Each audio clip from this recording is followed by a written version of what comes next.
Good morning student, कैसे हैं आप सब? Okay, take out your Hindi language book,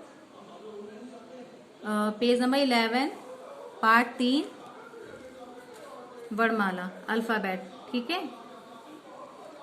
Hindi वर्णमाला में कुल कितने अक्षर होते हैं, कितने वर्ड होते हैं? 52।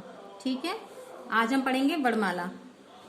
हमारे मुख से निकली अलग अलग ध्वनियां वर्ण कहलाती हैं। इन्हीं वर्णों से शब्द बनते हैं। वर्ण ध्वनि का सबसे छोटा भाग होता है। ठीक है, जैसे इन सभी ध्वनियों को जोड़कर शब्द बने हैं। ये शब्द बने हैं जो हम मुख से अपने बोलते हैं, वो क्या होती है? ध्वनियां होती हैं। उनको हम वर्ड भी कहते हैं। जैसे दिया हुआ है ब र ग द, तो ये ध्वनियां हम अपने मुख से जो ध्वनि बोलते हैं उनसे ये शब्द तैयार हुआ है बरगद। ठीक है।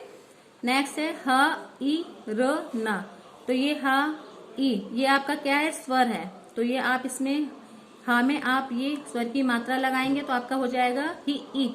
छोटी की मात्रा लगाएंगे ही, और र और न, आपका शब्द बन जाएगा हिरन।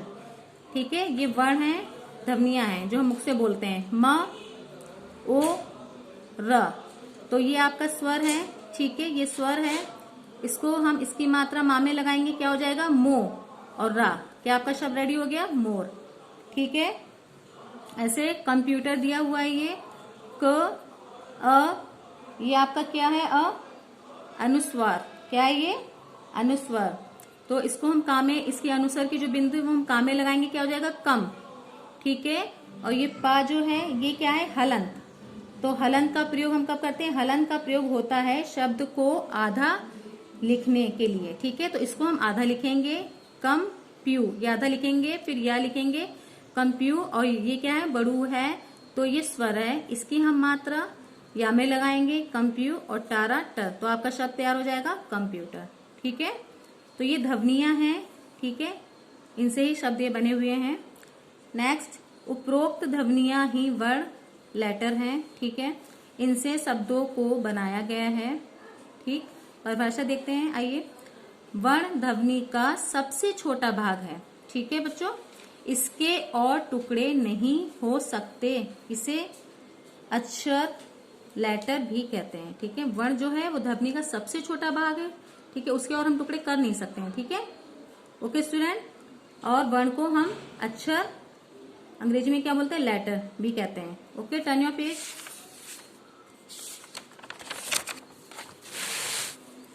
अब इधर क्या दिया है? वर्ण। ठीक है, लेटर। इधर लिखा है स्वर एंड व्यंजन। स्वर को वोवल्स कहते हैं और व्यंजन को कॉन्सोनेंट्स। ठीक है, चलिए स्वर पढ़ते हैं। स्वर, जिन वर्णों का उच्चारण अन्य वर्ण की सहायता के बिना होता है उन्हें स्वर कहते हैं। ठीक है, इनकी संख्या कुल 11 है। ये आपके स्वर दिए हैं। ठीक है, आप पढ़ सकते हो ना, आपकी बुक में लिखा है, आप इसको पढ़िएगा। ये आपके स्वर हैं, 11 स्वर हैं, और ये 2 अंग और आहा, ये क्या है? अयोग वहां है। ठीक है, इसको हम क्या बोलेंगे? अनुस्वार बोलेंगे, और इसको क्या बोलेंगे? विसर्ग। ठीक है, ये अंग की जो अंग है इसको हम अनुस्वार बोलेंगे, आहा को क्या बोलेंगे? विसर्ग। ठीक है बच्चों, इसको आप घर पे रीड करिएगा, पढ़िएगा। व्यंजन, कंसोनेंट, जिन वर्णों का उच्चारण किसी अन्य स्वर की सहायता से होता है उन्हें व्यंजन कहते हैं। ठीक है, व्यंजन कितने होते हैं? व्यंजन 33 होते हैं। तो यह सारे व्यंजन मुंह के अलग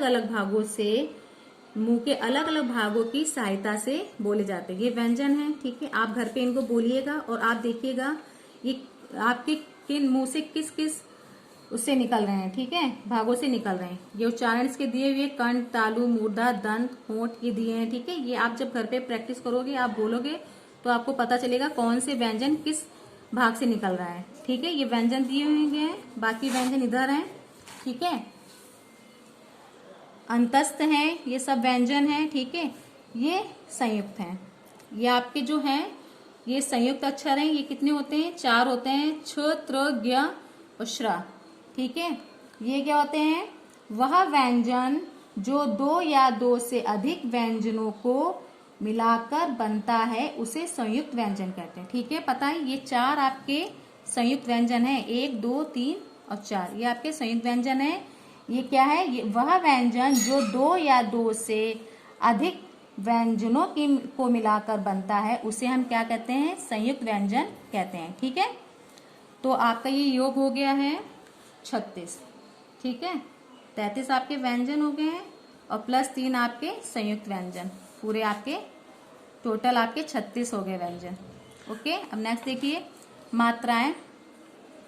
जब स्वर और व्यंजन एक साथ जोड़े जाते हैं तो स्वर का रूप बदल जाता है। ठीक है, जब स्वर और व्यंजन एक साथ जोड़े जाते हैं, ठीक है, तो स्वर का रूप बदल जाता है, इसे ही मात्रा कहते हैं। मात्राएं 10 होती हैं। कितनी होती है मात्राएं?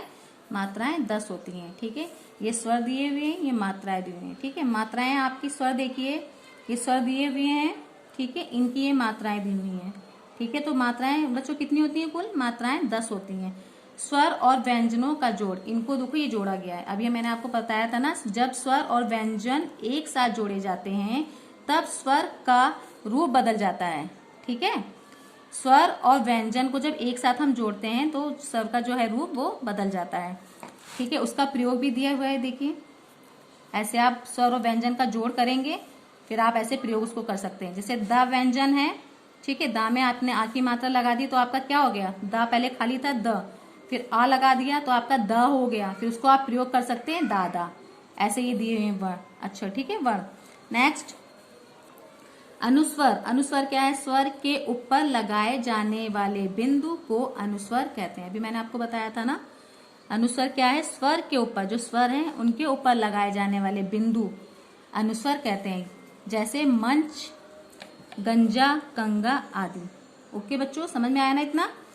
नेक्स्ट पेज ओपन करिए।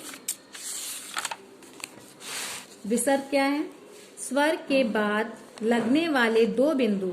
ठीक है, ये आपको बताया था विसर्ग। तो स्वर के बाद लगने वाले 2 बिंदु विसर्ग कहे जाते हैं। जैसे यथा, अतः, प्रायः, प्रातः आदि। ठीक है, समझ में आया सबको बच्चों? अभी हम पढ़ते हैं इधर सार संक्षेप।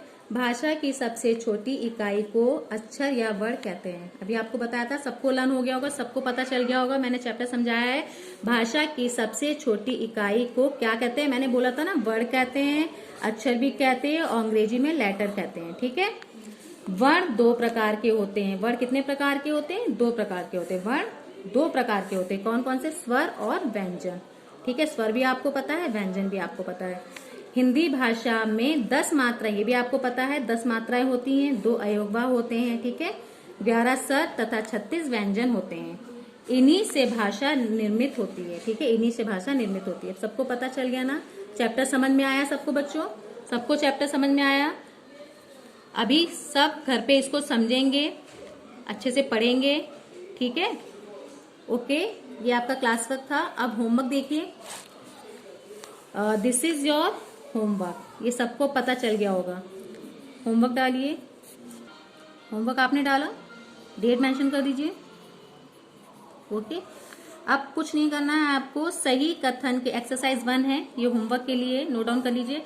सही कथन के सामने सही तथा गलत कथन के सामने गलत, ये निशान बना हुआ का चिन्ह लगाइए। वेरी सिंपल है। अभी चैप्टर आपको पूरा सबको समझ में आ गया है, आप आराम से कर लेंगे।